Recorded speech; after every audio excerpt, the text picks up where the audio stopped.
Après avoir réfléchi mûrement sur les intentions probables du trappiste, je crus devoir accorder l'entrevue demandée. Ce n'était pas moi que Jean Mauprat pouvait espérer d'abuser par ses artifices, et je voulus faire ce qui dépendait de moi pour éviter qu'il vînt tourmenter de ses intrigues les derniers jours de mon grand-oncle. Je m'en rendis donc dès le lendemain à la ville, vers la fin des vêpres, et je sonnai, non sans émotion, à la porte des Carmes. La retraite choisie par le trappiste était une de ces innombrables communautés mendiantes que la France nourrissait. Celle-là, quoique soumise à une règle austère, était riche et adonnée au plaisir. À cette époque sceptique, le petit nombre des moines n'étant plus en rapport avec l'étendue et la richesse des établissements fondés pour eux, les religieux errant dans les vastes abbayes au fond des provinces, au sein du luxe, débarrassés du contrôle de l'opinion, toujours effacée là où l'homme s'isole, menaient la vie la plus douce et la plus oisive qu'ils eussent jamais goûtée. Mais cette obscurité, mère des vices aimables, comme on disait alors, n'était chère qu'aux ignorants. Les chefs étaient livrés au pénible rêve d'une ambition nourrie dans l'ombre, aigrie dans l'inaction. Agir, même dans le cercle le plus restreint et à l'aide des éléments les plus nuls, agir à tout prix, telle était l'idée fixe des prieurs et des abbés. Le prieur des Carmes chaussés, que j'allais voir, était la vivante image de cette impuissance agitée.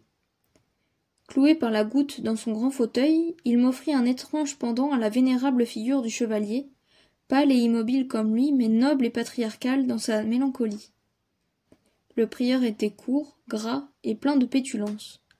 La partie supérieure de son corps étant libre, sa tête se tournait avec vivacité à droite et à gauche, ses bras s'agitaient pour donner des ordres, sa parole était brève et son organe voilé semblait donner un sens mystérieux aux moindres choses. En un mot, la moitié de sa personne paraissait lutter sans cesse pour entraîner l'autre, comme cet homme enchanté des contes arabes qui cachait sous sa robe son corps de marbre jusqu'à la ceinture. Il me reçut avec un empressement exagéré, s'irrita de ce qu'on ne m'apportait pas un siège assez vite, étendit sa grosse main flasque pour attirer ce siège tout près du sien, fit signe à un grand satyre barbu qu'il appelait son frère trésorier de sortir, puis, après m'avoir accablé de questions sur mon voyage, sur mon retour, sur ma santé, sur ma famille, et dardant sur moi de petits yeux clairs et mobiles qui soulevaient les plis de paupières grossies et affaissés par l'intempérance, il entra en matière. « Je sais, mon cher enfant, dit-il, le sujet qui vous amène. Vous voulez rendre vos devoirs à votre saint parent, à ce trappiste, modèle d'édification, que Dieu nous ramène pour servir d'exemple au monde et faire éclater le miracle de la grâce. »« Monsieur le prieur, lui répondis-je, je ne suis pas assez bon chrétien pour apprécier le miracle dont vous parlez. Que les âmes dévotes en rendent grâce au ciel. Pour moi, je viens ici parce que monsieur Jean de Mauprat désire me faire part, a-t-il dit, de projets qui me concernent et que je suis prêt à écouter.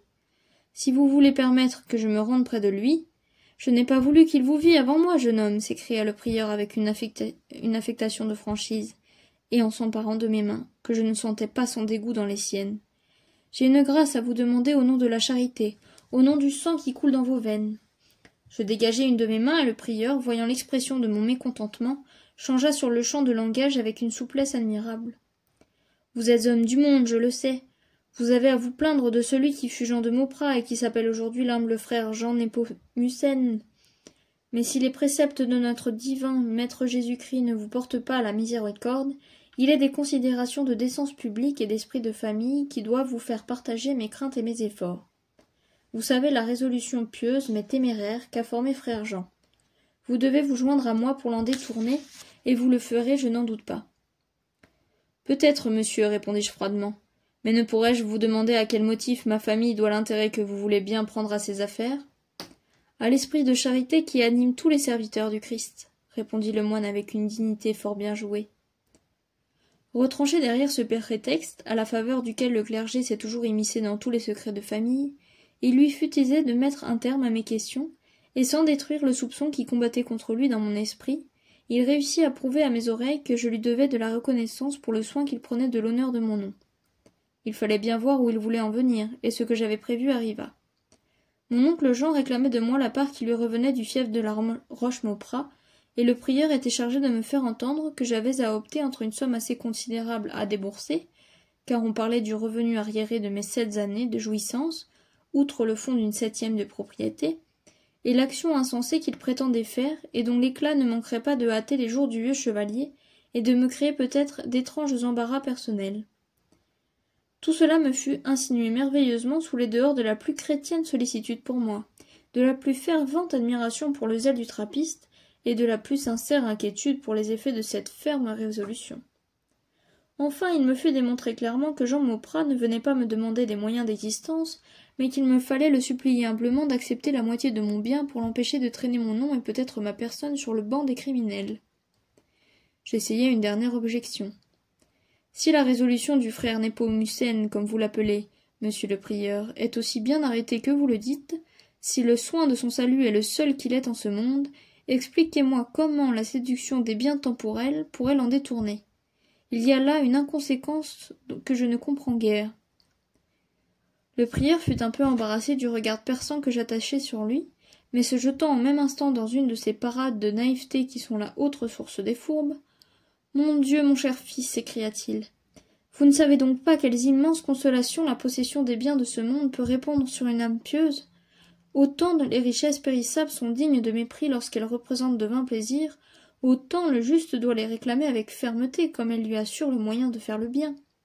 À la place du saint trappiste, je ne vous cache pas que je ne céderai à mes droits à personne, que je voudrais fonder une communauté religieuse pour la propagation de la foi et la distribution des aumônes avec les fonds qui, entre les mains d'un jeune et brillant seigneur comme vous, ne servent qu'à entretenir à grands frais des chevaux et des chiens. L'Église nous enseigne que par de grands sacrifices et de riches offrandes, nous pouvons racheter nos âmes des plus noirs péchés. Le frère Népomucène, assiégé d'une sainte terreur, croit qu'une expiation publique est nécessaire à son salut. Martyr dévoué, il veut offrir son sang à l'implacable justice des hommes. Combien ne serait-il pas plus doux pour vous, et plus sûr en même temps, de lui élever quelque saint autel à la gloire de Dieu et cacher dans la pièce bienheureuse du cloître l'éclat funeste d'un nom qu'il a déjà bien abjuré.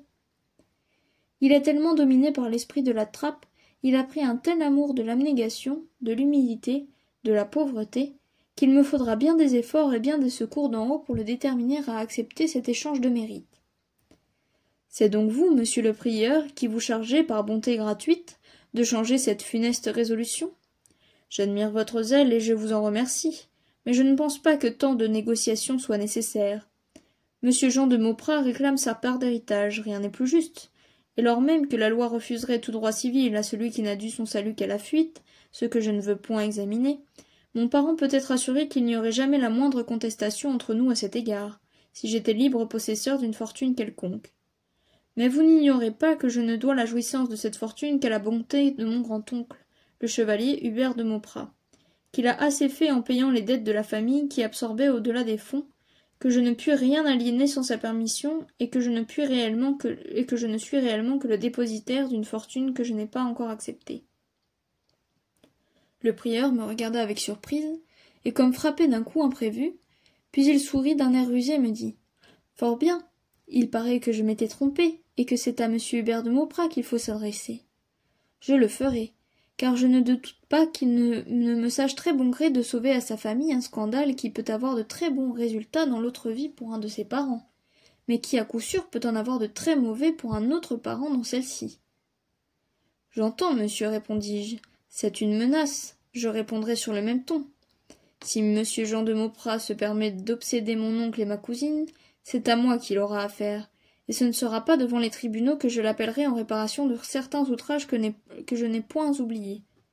Dites-lui que je n'accorderai point l'absolution au pénitent de la trappe s'il ne me reste fidèle au rôle qu'il a adopté. Si monsieur Jean de Mauprat est sans ressources et qu'il implore ma bonté, je pourrai lui donner, sur les revenus qui me sont accordés, les moyens d'exister humblement et sagement, selon l'esprit de ses vœux. Mais si l'ambition ecclésiastique s'empare de son cerveau, et qu'il compte, avec de folles et puériles menaces, intimider assez mon oncle pour lui arracher de quoi satisfaire ses nouveaux goûts, qu'il se détrompe. Dites-le lui bien de ma part. La sécurité du vieillard et l'avenir de la jeune fille n'ont que moi pour défenseur, et je saurai les défendre, fût-ce au péril de l'honneur et de la vie. L'honneur et la vie sont pourtant de quelque importance à votre âge, reprit l'abbé visiblement irrité. Mais affectant des manières plus douces que jamais, qui sait à quelle folie la ferveur religieuse peut entraîner le trappiste? Car entre nous soit dit, mon pauvre enfant, voyez, moi je suis un homme sans exagération, j'ai vu le monde dans ma jeunesse, et je n'approuve pas ces partis extrêmes, dictés plus souvent par l'orgueil que par la piété. J'ai consenti à tempérer l'austérité de la règle, mes religieux ont bonne mine et portent des chemises. Croyez bien, mon cher monsieur, que je suis bien loin d'approuver le dessein de votre parent, et que je ferai tout au monde pour l'entraver. Mais enfin, s'il persiste, à quoi vous servira mon zèle? Il a la permission de son supérieur et peut se livrer à une inspiration funeste. Vous pouvez être gravement compromis dans une affaire de ce genre. Car enfin, quoi que vous soyez, à ce qu'on assure, un digne gentilhomme, bien que vous ayez abjuré les erreurs du passé, bien que peut-être votre âme ait toujours haï l'iniquité, vous avez trempé de fait dans bien des exactions que les lois humaines réprouvent et châtient. Qui sait à quelles révélations involontaires le frère Népomucène peut se voir entraîné s'il provoque l'instruction d'une procédure criminelle? Pourra-t-il la provoquer contre lui-même sans la provoquer en même temps contre vous? Croyez-moi, je veux la paix. Je suis un bon homme, oui, un très bon homme, mon père, répondis-je avec ironie. Je le vois parfaitement. Mais ne vous inquiétez pas trop, car il y a un raisonnement fort clair qui doit nous rassurer l'un et l'autre. Si une véritable vocation religieuse pousse frère Jean le Trappiste à une réparation publique, il sera facile de lui faire entendre qu'il doit s'arrêter devant la crainte d'entraîner un autre que lui dans l'abîme, car l'esprit du Christ le lui défend. Mais si ce que je présume est certain, si M. Jean de Mauprat n'a pas la moindre envie de se livrer entre les mains de la justice, ces menaces sont peu faites pour m'épouvanter, et je saurai empêcher qu'elles ne fassent plus de bruit qu'il ne me convient. C'est donc là toute la réponse que j'aurais à lui apporter, dit le prieur en me lançant un regard où perçait le ressentiment. Oui, monsieur, répondis-je, à moins qu'il ne lui plaise de recevoir cette réponse de ma propre bouche et de paraître ici.